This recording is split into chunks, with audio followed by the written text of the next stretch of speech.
अब बात यूपी के हाथरस हादसे की। 2 जुलाई को हाथरस में बाबा साकार के समागम के दौरान मची भगदड़ में 123 लोगों की जान गई और आज 7वें दिन पूरे हादसे की रिपोर्ट सामने आ गई है। हाथरस हादसे के बाद आई इस रिपोर्ट में जांच कमेटी ने यह भी कहा है कि मामले की और गहराई से जांच की जरूरत है।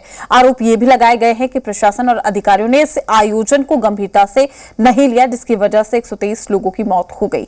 300 पन्नों की रिपोर्ट में और क्या क्या है, किस किस पर गाज गिर सकती है, इस रिपोर्ट में देखिए।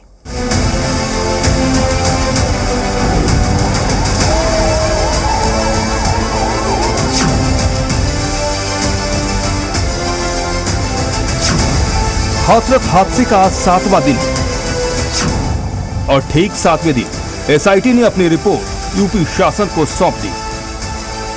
ये रिपोर्ट 125 से भी ज्यादा लोगों से पूछताछ के बाद तैयार की गई है। इधर रिपोर्ट आई, उधर एक्शन शुरू हो गया और देखते ही देखते 6 अधिकारियों को सस्पेंड कर दिया गया।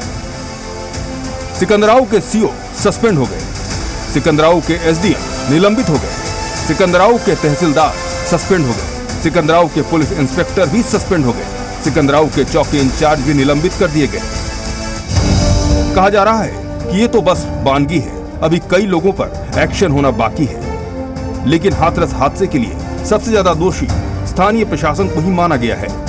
एसआईटी की रिपोर्ट में साफ साफ कहा गया है कि भगदड़ के लिए सत्संग के आयोजक तो जिम्मेदार हैं ही, लेकिन स्थानीय प्रशासन की जवाबदेही भी कम नहीं थी। इसलिए 123 मौत के लिए जिम्मेदार वो भी है। हाथरस मामले में गठित की गई एसआईटी टीम ने अपनी रिपोर्ट यूपी के सीएम योगी आदित्यनाथ को सौंप दी, जिसके बाद एक्शन भी शुरू हो गया। लेकिन एसआईटी रिपोर्ट में कहीं भी भोले बाबा का जिक्र नहीं हुआ, जबकि दूसरी तरफ न्यायिक आयोग भी अपनी जांच कर रहा है और इस दौरान उसने कई बयान ऐसे लिए जिसमें इस बात का जिक्र हुआ कि भीड़ भोले बाबा के चरणों की रज पाने के लिए दौड़ी थी।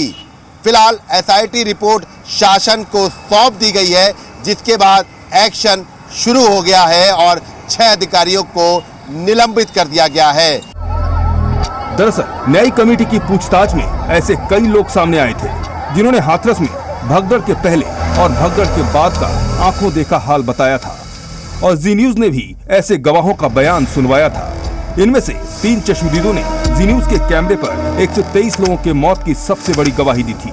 एक बार फिर आपको सुनवाते हैं कि 3 गवाहों ने क्या क्या कहा था। ये कराया घटना कैसे कैसी हुई, किस कमी से हुई, और ये भी बताया कि कोई अंधविश्वास उनका, उसके बारे में बताया कि उनका इतना अंधविश्वास है और उन्होंने इसीलिए उसको घेरा लगा के घटना को छुपाने की कोशिश की कि बाबा जी सब सही कर देंगे, जिंदा कर देंगे सब। जैसे लेडीज उनकी धूल उठा नहीं पैरों की, तो उस कारण नीचे को कुछ पब्लिक ऊपर से गिरी, कुछ नीचे से गिरी, तो इस कारण। अच्छा। हाँ, बाबा ने कही थी मेरे चरणों की धूल लो, जिसकी भी कोई परेशानी हो वो हल हो जाएगी। अच्छा, वहीं मौजूद थे? सब वहीं पे थे। हमने भी देखा थी कि बाबा कौन से हैं, कहाँ हैं। हमारे पास यही जानकारी थी जिसका के कारण हादसा हुआ। जैसे कि बाबा ने जो बोला था। बाबा ने क्या बोला था? बाबा ने बोला था कि मेरे चरणों की धूल लेके जाना। ये आप लोगों ने सुना था? जी, हमने अपने कानों से सुना था, वहाँ पे खड़े हुए थे ना घटना स्थल पे। तो ये अनाउंसमेंट किया गया था मंच से? जी, अनाउंसमेंट हुआ था। जी न्यूज पर तीनों गवाहों के बयानों से साफ है कि बाबा साकार के उकसावे की वजह से ही भगदड़ मची और 123 लोगों की जान गई। लेकिन इस हादसे की जांच रिपोर्ट में सत्संग के आयोजकों के साथ साथ सिर्फ स्थानीय प्रशासन की जिम्मेदारी ही तय की गई है।